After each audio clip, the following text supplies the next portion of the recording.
우리 함께 경건의 말씀을 나누도록 하겠습니다. 열왕기상 20장 35절로 43절까지 있는 말씀입니다. 요즘 시대는 정말 은행일을 보든지 또 우리가 컴퓨터로 어떤 프로그램을 하든지 또 우리가 여러 가지 일들을 할 때 우리에게는 이 코드가 필요합니다. 이 세냐 비밀번호가 필요합니다.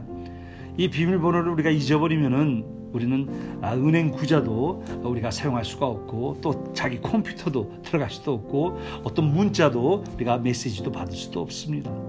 그렇게 우리가 코드를 잘 기억해야 되고 잘 보관해 둬야 합니다. 오늘 우리 인생에 있어서 특히 그리스도인에 있어서 절대로 잊어버려서는 안 되는 중요한 코드가 있습니다. 늘 하나님과 함께 가는 그 코드가 있는데 그 코드는 바로 은혜입니다. 하나님의 은혜를 망각해서는 안 됩니다. 망은 하나님의 은혜를 잊어버려서는 안 됩니다. 하나님의 은혜를 잊어버리는 즉시 우리는 그 모든 중심에 자기 자신이 놓여 있게 됩니다. 오늘 말씀 보면은 이 아합 왕은 이 베나닷의 그 아람 왕의 그 공격에서 정말 하나님의 은혜로 도우심으로 그 약속으로 이스라엘은 승리를 하였습니다. 그러나 승리를 하다 보고 일이 잘 성취를 하고 성공을 하다 보면은 그만 하나님의 은혜를 잊어버립니다. 그렇습니다.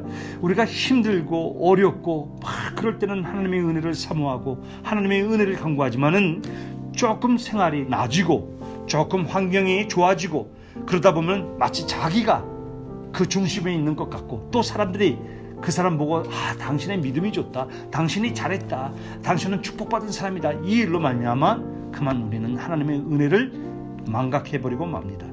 우리는 하나님의 은혜를 잊어버리면 무슨 일이 일어납니까? 하나님의 은혜를 잊어버리면 우리는 하나님 앞에 회개하는 것을 잊어버립니다. 오늘 42절 43절에 있는 말씀을 보면 하나님의 사람이 아합 왕이 하나님의 뜻을 저버린 것을 가르쳐 줍니다. 그런데 그걸 듣고 두려워하고 마음이 답답하게 여김만 받았지 회개할 생각은 갖지 않습니다. 하나님의 은혜와 회개하는 마음은 같이 움직입니다. 즉 하나님의 은혜를 사모하는 사람이 자기의 실수와 허물에 대해서 회개를 합니다. 하나님의 은혜를 받은 사람이 하나님의 도우심에 대해서 감사하면서 기도하고 나갑니다. 그러다가 또 자기가 앞장서고 자기가 중심이 됐을 때는 하나님의 은혜를 잊어버리게 되면 우리는 다시 하나님 앞에 회개하고 나와야 합니다. 하나님의 은혜를 완전히 잊어버리면 하나님의 앞에 나가는 회개하는 길도 잊어버리게 되어 있습니다. 오늘 이 말씀을 꼭 기억하시고 나는 정말 하나님의 은혜로 사는 사람인가? 그러면 우리는 잘못된 일에 회개하고 하나님 앞에 다시 나가야 합니다. 하나님, 내가 또 하나님의 은혜인데 내가 하나님의 영광의 자리에 내가 앉았습니다. 하나님의 하신 일을 내가 한 것처럼 했습니다. 그래서 우리는 다시 회개하면서 하나님 앞에 나가야 합니다. 하나님의 은혜와 우리가 회개하는 마음은 항상 동행합니다. 그러한 여러분의 삶, 가정, 일터가 되시기를 주님의 이름으로 축복합니다.